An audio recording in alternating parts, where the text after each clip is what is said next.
আসসালামু আলাইকুম ওয়া রাহমাতুল্লাহি ওয়া বারাকাতুহু।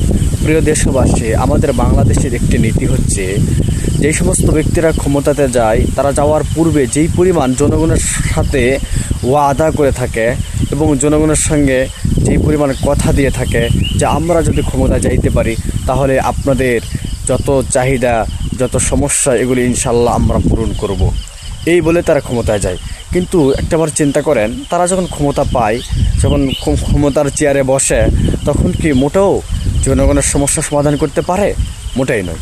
কারণ ক্ষমতা পাওয়ার পরে তাদের চোখগুলি হয়ে যায় অন্ধ। তারা কোনো অবস্থাতেই জনগণের কষ্ট বুঝতে চায় না এবং জনগণ যেই পরিমাণ কষ্টে থাকে তারা কোনো অবস্থাতেই এটা অনুভব তারা করে না। যেমন বর্তমানে বাংলাদেশের যে বিদ্যুতের সংকট, তেলের সংকট, তেল না পেলে জনগণের কী কষ্ট হয়, কারেন্ট না থাকলে জনগণের কী কষ্ট হয়, এগুলি তারা তখনই বুঝতো তারা যখন এই জিনিসগুলো ঠিকমতো যদি না পায়। কিন্তু অলরেডি 24 ঘন্টা তাদের সুবিধার ক্ষেত্রে তারা তো অলরেডি তাদের প্রয়োজনে সব কিছু মজুদ থাকে।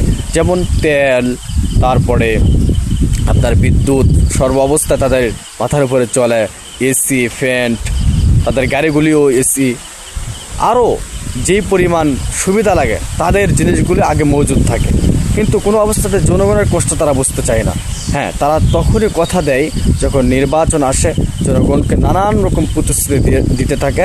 কারণ ওয়াদা না করলে, জনগণকে কথা না দিলে, জনগণকে বিশ্বাস না করাইতে পারে, তাহলে তো আমাকে ভোট দিবে না। এই জন্য ভাই, যখন কোনো নেতা নির্বাচন করবেন ভেবে চিন্তে তাদেরকে ভোট দিবেন। যেই নেতা জনগণের কল্যাণে আসে এমন নেতাকে নির্বাচন করা আপনার আমার দায়িত্ব, তাদেরকে সমর্থন করা। আর প্রকৃতপক্ষে সৎ ও নেককার ব্যক্তিদেরকে